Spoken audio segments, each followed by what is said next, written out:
He was touching me in places where he shouldn't have been touching me. All new tonight, a Southwest Florida woman coming forward claiming she too was raped by a former nurse at the Cape Coral Hospital. As we've reported, the suspect in this case, Jeovanni Hechavarria, was fired after he was accused of raping and threatening another patient last summer. But he hasn't officially been charged, and he is still legally allowed to work as a nurse in the state of Florida. 4 in Your Corner Stephanie Tinoco broke this story months ago, and now she's speaking with a second alleged victim and getting her hands on a new report detailing the initial case. Stephanie? Well, Amy, the woman you're about to hear from tells me she was 18 at the time, and she says that she's been having nightmares of that night of her hospital room. It's a real-life nightmare. He was touching me in places where he shouldn't have been touching me. Brianna Hammer has been wrestling for 2 years. He told me that it's okay, no, there's no cameras, don't worry.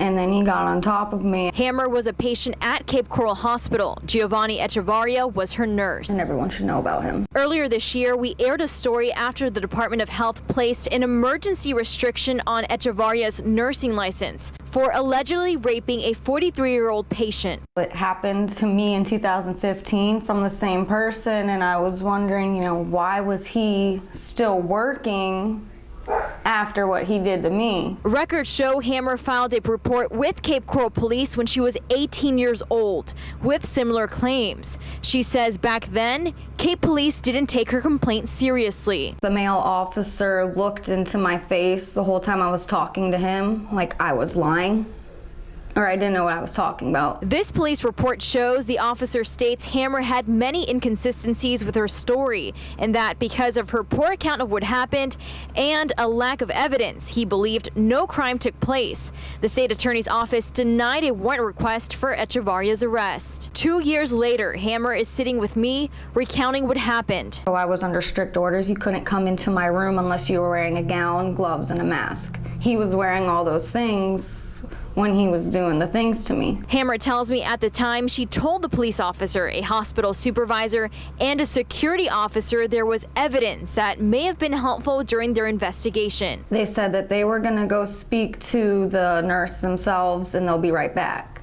5 minutes after they left, a cleaning lady came in the room and she took the garbage out. I told her to leave the garbage because it needed to stay there, and she said, oh, I need to take it out. I couldn't get out of the bed because I had an IV in me.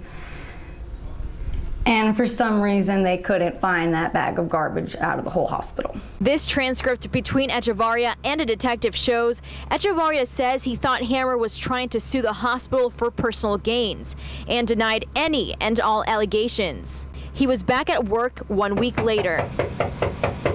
We went to Hechavarria's home to get his side of the story. We wanted to talk to you about the allegations, 2 allegations. There were 2 cars in the driveway, but no one answered. We want to give you an opportunity to share your side of the story. Now, I did reach out to Lee Health, and a spokesperson tells me that they take any allegations seriously. They did report this to Cape Coral Police back in March 2015, but, quote, she says, when this allegation was investigated, the police found that no crime was committed. Reporting live in Cape Coral, Stephanie Tinoco, Fox 4 in your corner. All right, thank you, Stephanie. Well, the city of Naples is drastically cutting amenities